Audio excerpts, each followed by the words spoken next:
Bon, ça fait longtemps que je vous ai pas raconté une histoire. Comment allez-vous? Bienvenue dans cette nouvelle vidéo. L'histoire que je vais vous raconter aujourd'hui est complètement crazy. Les gens sont complètement crazy ou quoi? Je sais pas ce qui m'a pris. Non, vraiment, l'histoire est folle. Soyez prêts. Accrochez-vous à vos sièges. Je ne pensais même pas que c'était possible, une histoire pareille. Installez-vous tranquillement et laissez-moi vous raconter cette histoire. C'est un peu agressif, là.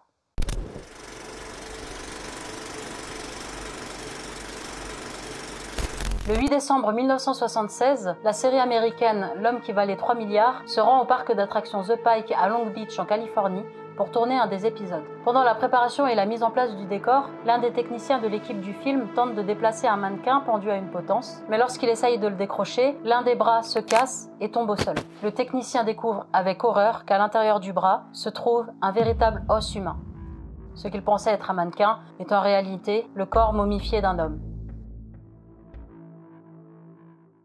Mais alors comment une momie humaine a pu se retrouver pendue à une potence dans un parc d'attractions? C'est l'histoire que je vais vous raconter aujourd'hui. On va bien se marrer!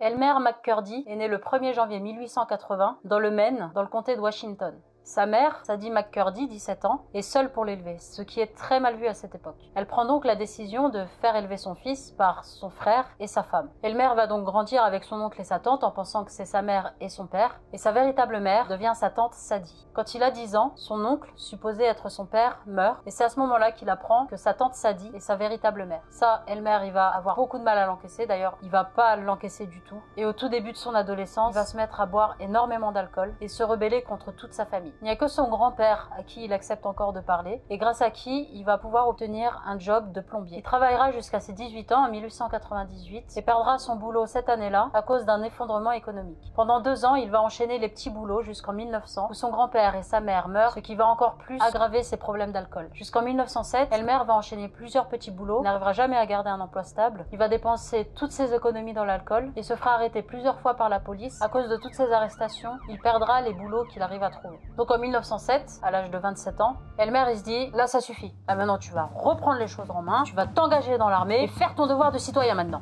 Il s'engage donc dans l'armée à 27 ans. Il est affecté à Fort Leavenworth et pendant 3 ans, il va apprendre à manipuler et à utiliser la nitroglycérine. En plus d'être un truc super cool pour aller super vite dans Need for Speed, c'est aussi utilisé pour faire des explosifs. Donc pendant 3 ans, il apprend à utiliser et manipuler le produit et les armes à feu. En 1910, il quitte l'armée sans avoir créé de problème, c'était juste la fin de son service. Et il retourne à sa vie d'avant, à savoir lutter pour trouver de l'argent pour pouvoir s'acheter de l'alcool. C'est donc tout naturellement qu'il va embrasser une carrière de bandit.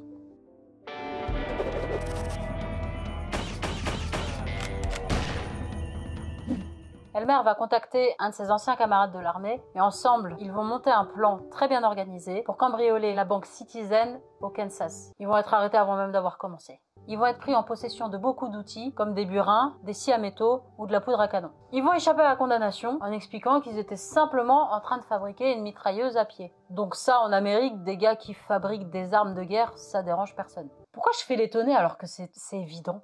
America! Bon, malgré cette première clim, nos 2 amis ne se découragent pas et ils sont prêts à tout pour se faire de l'argent. Elmer entend parler d'un train qui devrait traverser l'Oklahoma et qui transporte 4 000 $. Il est déterminé à s'emparer du butin. Il embauche d'autres criminels pour le casse, après tout, plus on est de fous, plus on rit, et il va se servir de ses connaissances en explosifs durement acquises pendant ses 3 ans d'armée pour faire sauter le coffre-fort. Ça foire. Il s'est totalement planté sur la dose de nitroglycérine, il en a mis beaucoup trop. Ça a non seulement fait péter le coffre-fort, mais ça a aussi détruit l'argent qui était à l'intérieur. Il est reparti avec des pièces d'argent fondues d'une valeur de 450 $. Déjà c'est fondu, c'est relou, mais en plus il faut qu'il les partage avec les gars qu'il a embauchés. Donc s'il s'en est sorti avec 100 $, franchement pour un premier casse, pas mal. Bon, Elmer, il se décourage pas. Il est déterminé à devenir riche, déterminé à se faire énormément d'argent. Avec son équipe, ils vont reprendre le plan qu'il avait fait au début. Ils vont cambrioler la banque Citizen au Kansas. Mais cette fois, Elmer, il a retenu la leçon. Hors de question que l'explosion détruise l'argent qui est à l'intérieur du coffre. Il va du coup moins doser et il traversera pas le mur. Il va réussir à casser la couche extérieure du coffre, mais pas la couche intérieure. Et la deuxième charge qu'il pose n'explose pas. C'est un fiasco. Les gars, faut arrêter. Faites autre chose. Vous n'avez pas les compétences. Changez d'orientation professionnelle. Il n'y a rien qui va. Tout foire. Elmer, il est nul. Ils vont quand même réussir à repartir avec 150 $ en braquant les gens autour de la banque. 150 $ à partager, encore une fois, évidemment. Ils sont pas prêts de devenir millionnaires. Hein.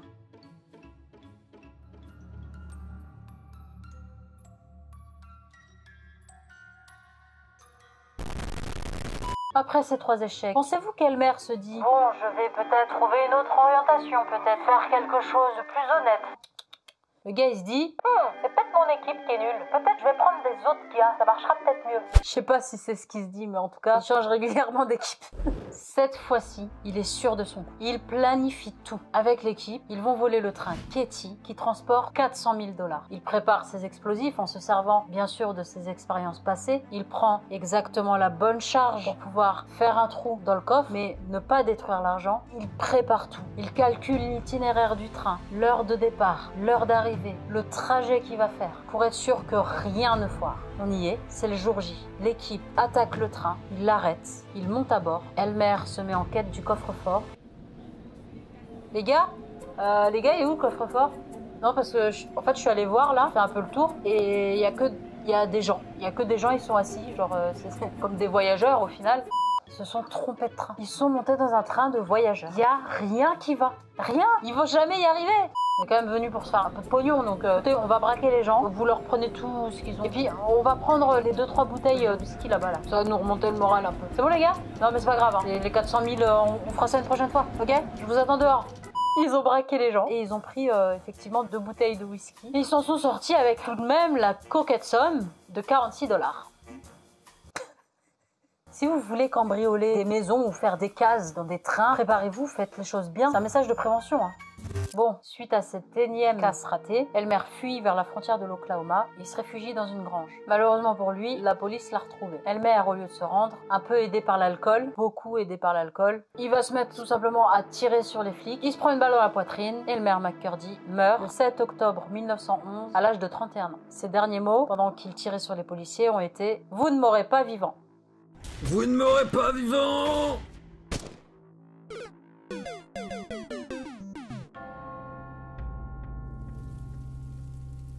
Après sa mort, le corps d'Elmer est transporté au salon funéraire de Powasska et il se trouve que le gérant, Joseph Johnson, est expert en embaumement à l'arsenic. Il va donc embaumer le corps d'Elmer, l'habiller en attendant que quelqu'un vienne le réclamer. Comme ça n'arrive pas, il va avoir la merveilleuse idée d'exposer le corps dans son salon funéraire. Il va lui donner le nom du bandit qui n'abandonnerait pas et il va faire payer 5 centimes à toutes les personnes qui veulent venir voir le corps. Déjà, le type, il a aucun respect pour les morts. C'est bizarre, c'est pas normal d'exposer un corps comme ça dans un salon, genre en mode trophée. Regardez le beau travail que j'ai fait. Et les gens mettaient les pièces de 5 centimes dans la bouche d'Elmer. Oh, on est où là? Au quoi là? On est fou ou quoi là? Complètement crazy?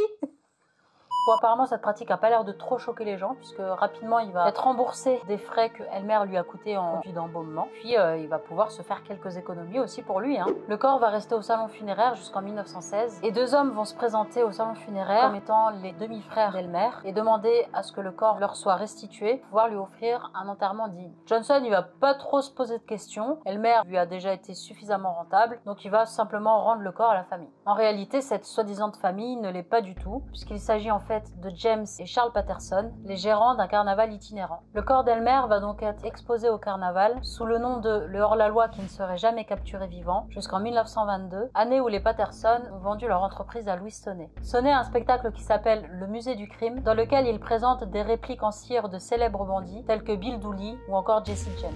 Il ajoute donc à sa collection Elmer McCurdy, et j'espère qu'il pensait que c'était un mannequin et pas une momie, parce que sinon c'est super bizarre. En 1928, la momie d'Elmer faisait partie du spectacle officiel qui accompagnait la Trans-American Foot Race, une course de 5509 km qui relie les 2 océans en traversant l'Amérique.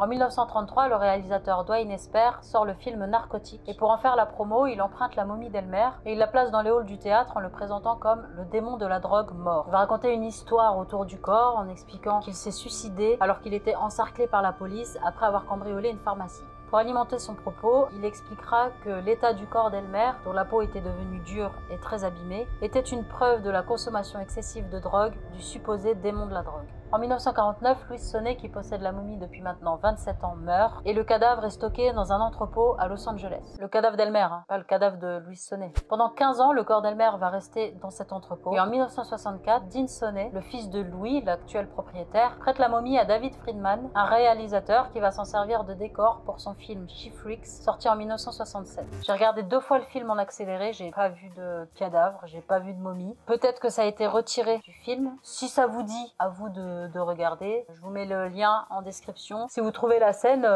dites-le moi, ce serait cool. Ça m'intrigue de savoir comment ils l'ont mis en scène.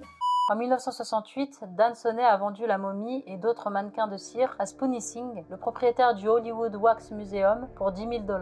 C'est pas pour son musée qu'il a acheté les mannequins, mais pour 2 Canadiens qui voulaient les présenter lors d'une exposition au Mont Rochemort. Je sais pas ce que c'est cette exposition et j'ai pas envie de savoir. Pendant l'exposition, il y a eu une tempête et le cadavre a été abîmé. Les bouts de ses oreilles, ses doigts et ses orteils ont été arrachés. Les 2 hommes ont donc renvoyé la momie à Spoony Singh en disant que l'aspect était trop horrible et qu'il n'était pas assez réaliste pour pouvoir être exposé. Singh n'en voulait pas pour son musée, il a donc vendu le corps au parc d'attractions The Pike à Long Beach, en Californie. Le corps a été pendu à une potence dans l'attraction Laugh in the Dark, qui est le train fantôme du parc. La suite, vous la connaissez. Le 8 décembre 1976, l'équipe du film L'homme qui valait 3 milliards découvre le corps.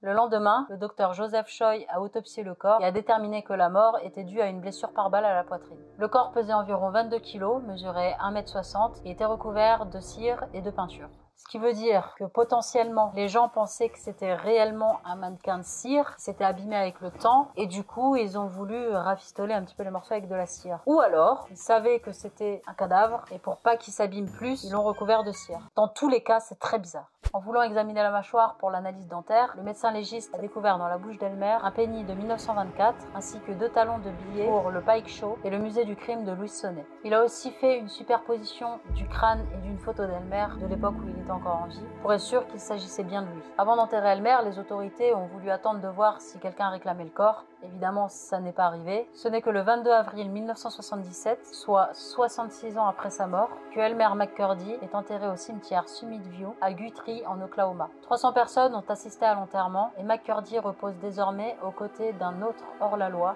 Bill Doolin. Pour éviter que le corps ne soit volé, une dalle de béton a été coulée sur le cercueil avant que la tombe ne soit scellée. Sur la pierre tombale, on peut lire « Elmer McCurdy, abattu par le détachement du shérif à Osage Hills le 7 octobre 1911. Retour à Guthrie, Oklahoma, du comté de Los Angeles, Californie, pour l'enterrement le 22 avril 1977. »